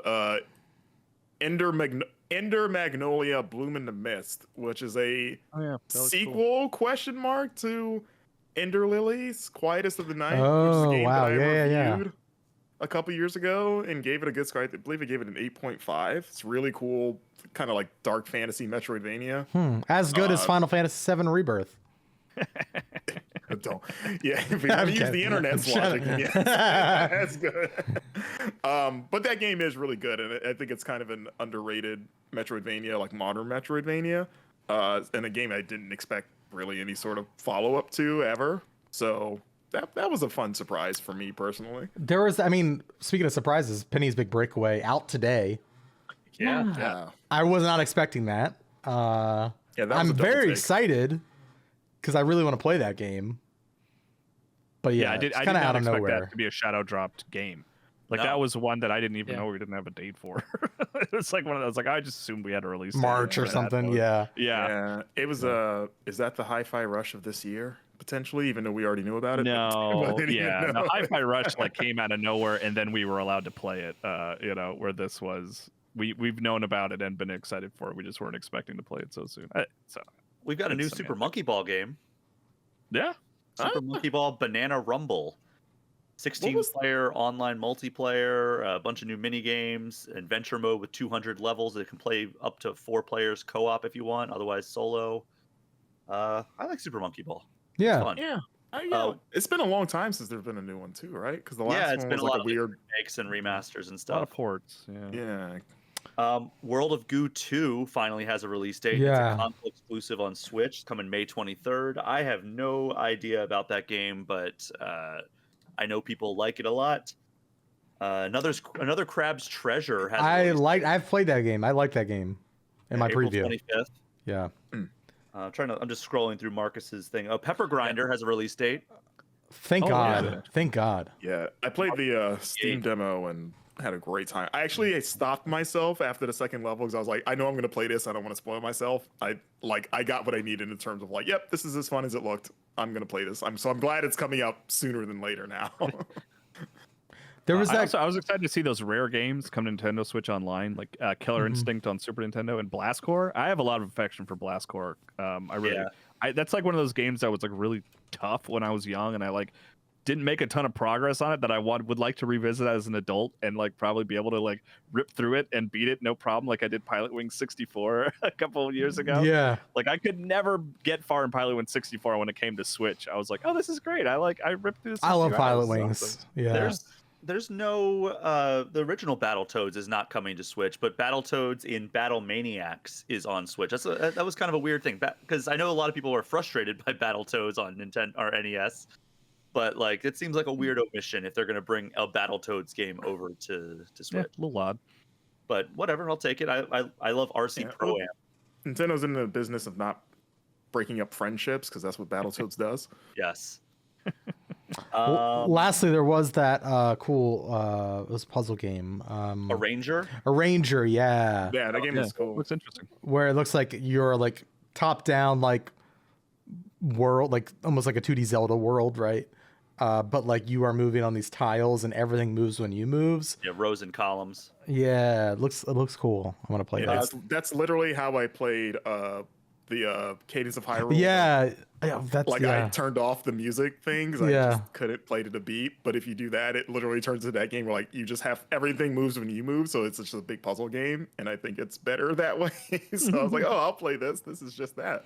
Also, want to shout out Contra Operation Galuga, which is a remake of the original NES Contra. Galuga, Galuga, Galuga. Galaga. I think that's Whatever's a No. U in there, yeah. No, okay. Galuga.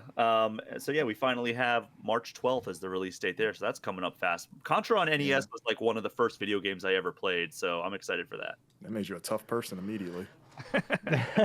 Ready for life. That game puts hair on your chest.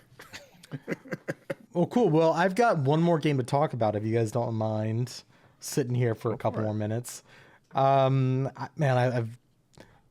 playing all the new games. I went through like a drought, I felt like, where everybody was playing new stuff and I wasn't. Now I'm the one who gets to talk. Now you're the captain. Yeah. I've been playing, or I played at a recent preview event, Gigantic Rampage Edition. Does anybody here know what Gigantic is? I remember it. You remember I it? played it once when it initially came down. Okay. I played it at an E3. I remember, Okay. and when they announced it, I actually Googled as best as I could to try to see if I'd written about it, because I played a couple rounds, but I couldn't find anything, so I guess I never wrote about it. But it was unlike you, Alex, which I'm excited to hear you talk about it because I know you like it. It was never one that like grabbed me. That's fair. I thought it looked cool. I liked the visuals of it, but it wasn't one I played extensively. Yeah. Game Informer actually didn't review it like super hot. They reviewed it like, I think it got like a 6.5 in Game Informer. I personally would have scored it higher. I think Suriel is wrong. And Not the first time, not the last. yeah. But that's the cool thing about reviews. They're just opinions. Even the wrong ones. They are subjective. But Gigantic Rampage Edition, notably, the game was only out for a year in its 1.0 before it shut down. So it was originally announced, I believe, in 2014. And then it came to early access and Xbox Game Preview in 2016. That's when I started playing it. And like they had some betas leading up to that. And so actually like probably end of 2015, early 2016 is when I first started playing it. It released in essentially open early access, and then it fully launched in 2017 and then shut down in 2018. It is run. Yeah, it is a MOBA hero shooter. And as you can imagine, back in 2017, going up against Overwatch, and this hit 1.0, I think the same year as Battleborn, didn't it? Am I wrong in that? Was Battleborn 2017? I mean, how could any Battleborn game escape that? Yeah, I think it was a year before. I want to say 2016. Was I it? mean, Battleborn and Overwatch 2 were head to head. Overwatch 1. Oh yeah, and Yes, yeah, Overwatch was so it would have been. Okay. Yeah, Battleborn's 2016. Okay. The ultimate matchup. This was, to be fair, playable then, but it just didn't find an audience originally, which I was bummed about because I really liked the original iteration of this game. It used to be free to play. In Rampage Edition, they are nixing the free to play for a $19.99 premium, and if you buy the game, you get access to all the skins, all that. But the way you progress, the way you progress is kind of like just like old Halo multiplayer progression, where like think like Halo 3, where like you would level up and you'd unlock new armor and that kind of thing. And like, but like if you just play the game, you get everything. And according to them, all updates will be free. They are no microtransactions at launch. And to be clear, they didn't say that there would be later. I'm just saying, like, as a journalist, they could always add microtransactions. But right now, they're saying there won't be. And it comes with like 2 new heroes. So like bringing the roster up to like 24, 25, I think. There's a good amount of heroes. There's 2 new maps. One is like a pirate themed, called Picaro Bay, and the other is called Heaven's Ward, and it's like this cyber-looking city district. And there's a new rush mode, so you can kind of like play a quicker version of the game. There's crossplay now. They're really just trying to. Gearbox is now publishing it, so it used to be. I think it started off as indie, then it got picked up by Perfect World Entertainment, and then it shut down. Then now Gearbox has the rights to publishing and is bringing it back in this premium edition. Wait, they brought this back, but didn't bring back Battleborn? Yeah, in-house. It's because Gigantic is good. No, I have not played. I have not played Battleborn. When Overwatch 2 was flailing, when it launched and everyone was upset with Overwatch 2, Gearbox should have been like, "Hey, let's re-release Battleborn." Except everything in Gearbox's marketing arm was trying to distance itself from Overwatch back in 2016 when that. I know, but what would they have to lose today? Money. Nothing. It's like when Sony re-released Morbius after it was like a meme sensation, and it lost even more money. Yeah, that's Listen. Well, I mean, that's kind of everyone was busy that day. They made it clear. Hey, if it makes you feel, but this is a weird tangent, but I saw Madam Web this past weekend. I'm sorry, Marcus. I think Morbius might have something to feel better about. I've heard a lot of people saying that like they went back and rewatched Morbius after seeing Madam Web and were like, maybe Morbius wasn't so bad after all. Yeah. Oh no, it's still bad. It's just less bad now. But like to your point about bringing games back, that's my biggest kind of question about this decision, because I feel like Gigantic came out during like the height of the MOBA craze, because there was like Battleborn, there was, remember Paragon, that other one, the Paragon Knight just stabbed in the back. Get out of here, Paragon. We're Fortnite now. To be clear, it's a MOBA hero shooter hybrid. Right. Well, and so was that's true. Battleborn too. It was all these games that were either MOBAs or MOBA adjacent, like trying to throw their name in the hat and make themselves different in some way. But like now that has, at least from what I can tell, that's died down a lot, and everyone has kind of settled into either League or Dota as like the two MOBAs. Yeah. So well, like, I think they think the market is less saturated now. I mean, that's true, but then also, do people care? And that's why it's less saturated. Yeah, I don't know.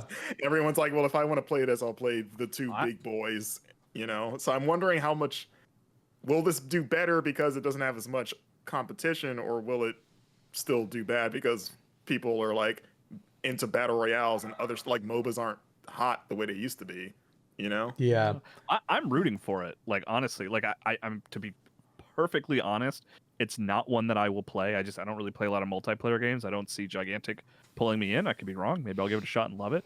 But I'm like really rooting for it because I like a comeback story. I like the sort of new structure. I like the $20 premium approach. I'm gonna watch it and see what it does, because I'm hoping that it is a success. Just, you know, for the developers, but also like, what does this mean for other free to play games? You know, because I prefer a premium sort of approach to games. I would rather buy a game once, even a multiplayer game once, and then the fun is unlocking the content within the game. Right. Like, that is so much more interesting to me than buying skins. I don't want to buy skins. Please don't make me buy skins.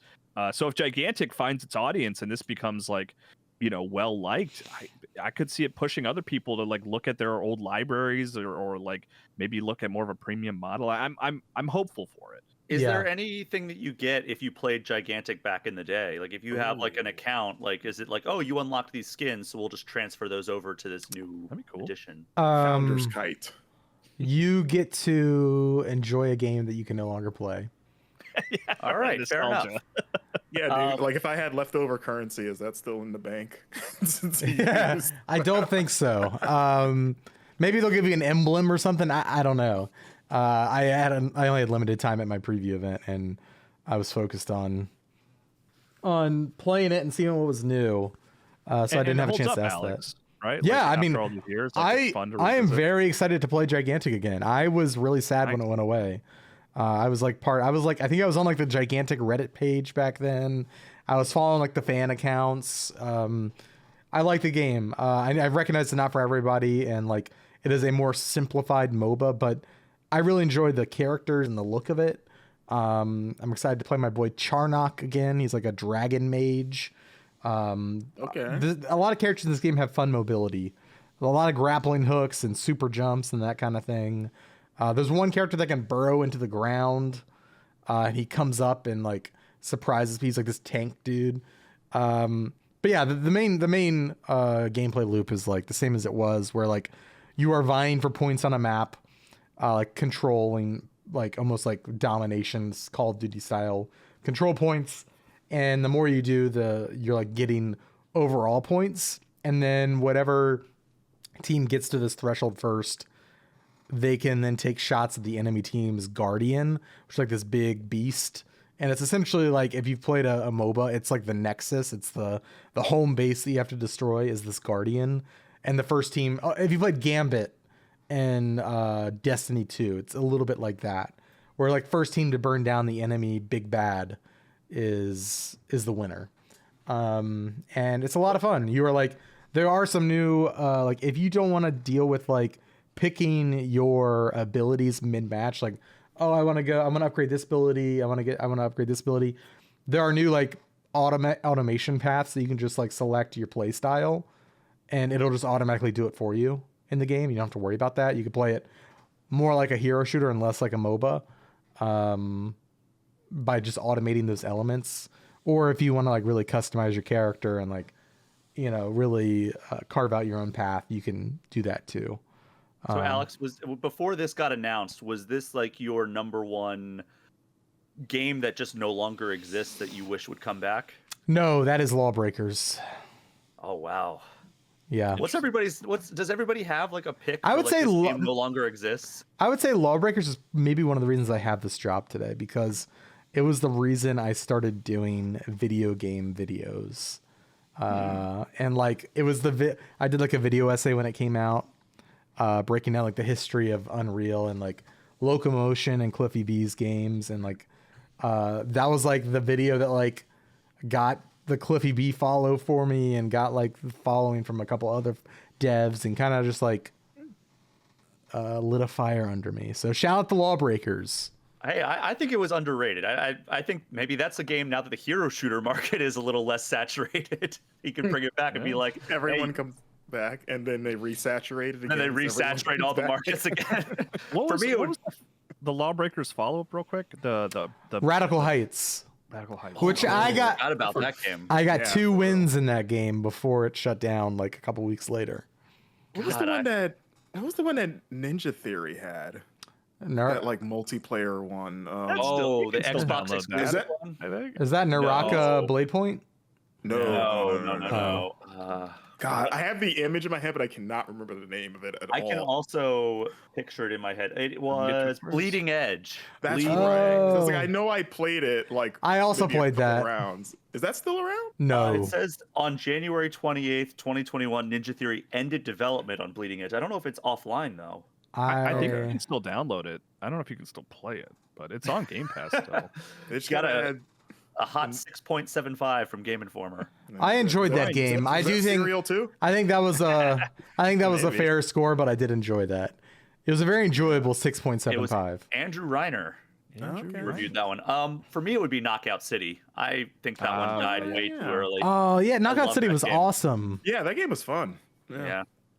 I mean, I kind of thought that would happen. Like even when I played it like pre-release, I was like, this just seems so niche and specific that it just feels destined to be one of those games that doesn't last as long as we would like. But for the time that it was around, like they made a really cool thing.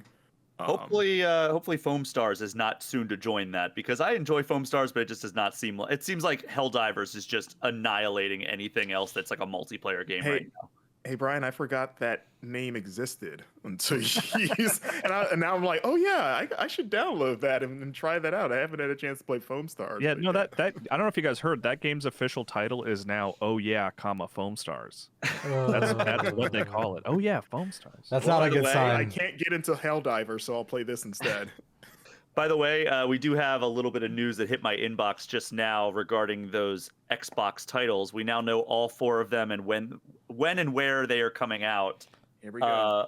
Pentiment coming to Switch, as we already knew, but also PS4 and PS5 on February 22nd, aka by the time you hear this episode.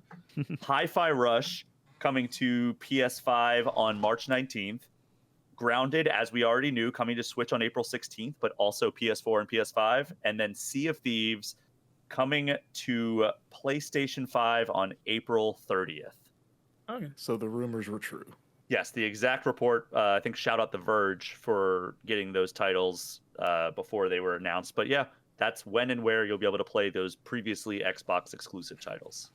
Cool. I was wondering, like, because after the announcement today on the Nintendo Showcase, the Direct, like Obsidian, none of the Obsidian or Xbox accounts had tweeted about a Pentiment yet. I was like, why haven't they tweeted this? There must be like a bigger announcement coming. Yeah, and this is from Xbox PR, so this was probably their push. They're probably waiting for all the stuff to be cleared, which is also why I said that earlier there was a video that inadvertently shared that Hi-Fi Rush was coming to PS5 in March, and then it was quickly taken down. Ooh, someone hit a button a little early.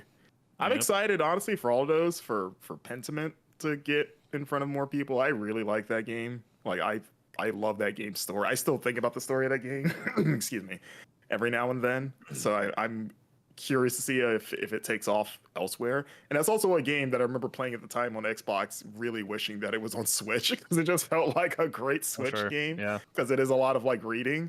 And I was like, man, I just would like to lay down and just play this. So it's a little late for me now, but also it's cool that it's there. Worth noting that all versions of Grounded and Sea of Thieves have cross-platform play. Oh, nice. That's cool. So Hi-Fi Rush, not Switch, right? It does not appear to be. It looks like just PS5, which is counter to the rumor that we had for a while there.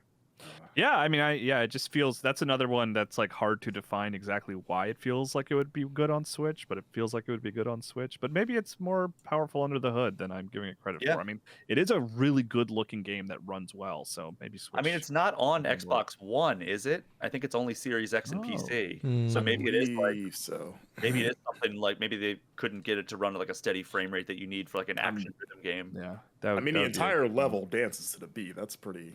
There's a lot going on. Hey, I mean, they did that Mario Wonder. They did that new Super Mario Brothers. Marcus holding his tongue. I'm just saying.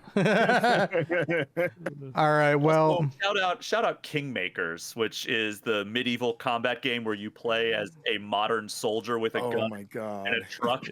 That game looks absurd, and I can't wait to learn more. I just very Army of Darkness. Yeah, it reminds me of one of those fake game trailers that was in GTA 5 that you can watch.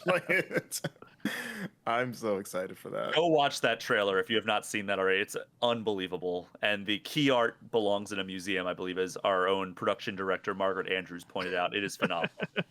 Hell yeah. Well, that's going to do it for today's episode of the Game Informer Show. Thank you, everybody, for listening. If you enjoyed the episode, be sure to share it with a friend. Don't forget, you can go and pick up our Apex Legend issue over at GameStop.com/GameInformer. Alex, on that topic, we are giving away 2 gold issues of the Apex Legends. Can I have one? Can I have one of those 2? The special gold art is distinct from the standard subscriber art and the standard like print art that you can buy. So that makes it even more special. Like we always love it. Like you can see Marcus holding up the standard one. Go check out the gold art because it is gorgeous. Yeah. Hey, Alex, you like how Brian just rushed past your question? I know. I want to say one of my main characters I play is the cover star on that gold issue. She's looking mighty cool. But seriously, message Matt Miller. But what we want is like questions for the magazine. So send us your thoughts and everything. There's a story on the site. It's probably still on the front page. Actually, maybe not because there was so much news today. But send us some messages for our replies section, and you'll be entered to win one of 2 Apex Legends gold issues. We sent off our gold Rebirth issues a couple days ago. So we're going to be trying to do that for every issue moving forward, I think. Yeah, and like I said, the art is amazing, and we're looking basically for rants, questions, whatever you have about the games industry. Maybe the new Borderlands movie, you could ask about that. Yeah, absolutely. Yeah, so trailer's out now. There's a form on GameInformer.com. You'll be able to find it. Kyle, I don't know what the exact headline is, but go to that story, submit a question or rant or whatever you have about the industry, and there's a chance we'll also print it in the next issue. So there's added bonuses there in addition to being entered to win one of 2 Apex Legends Game Informer Gold issues. Yeah. Be sure to follow the crew here on social media. You can follow Marcus at Marcus Stewart 7, follow Kyle at Kyle M. Hilliard, follow Wes at LeBlanc Wes, and follow Brian at Brian P. Shea. Lastly, you can follow me at It's Van Aken. That's going to do it for the show this week. Gentlemen, thank you for joining me, and we'll see you all next week. Goodbye.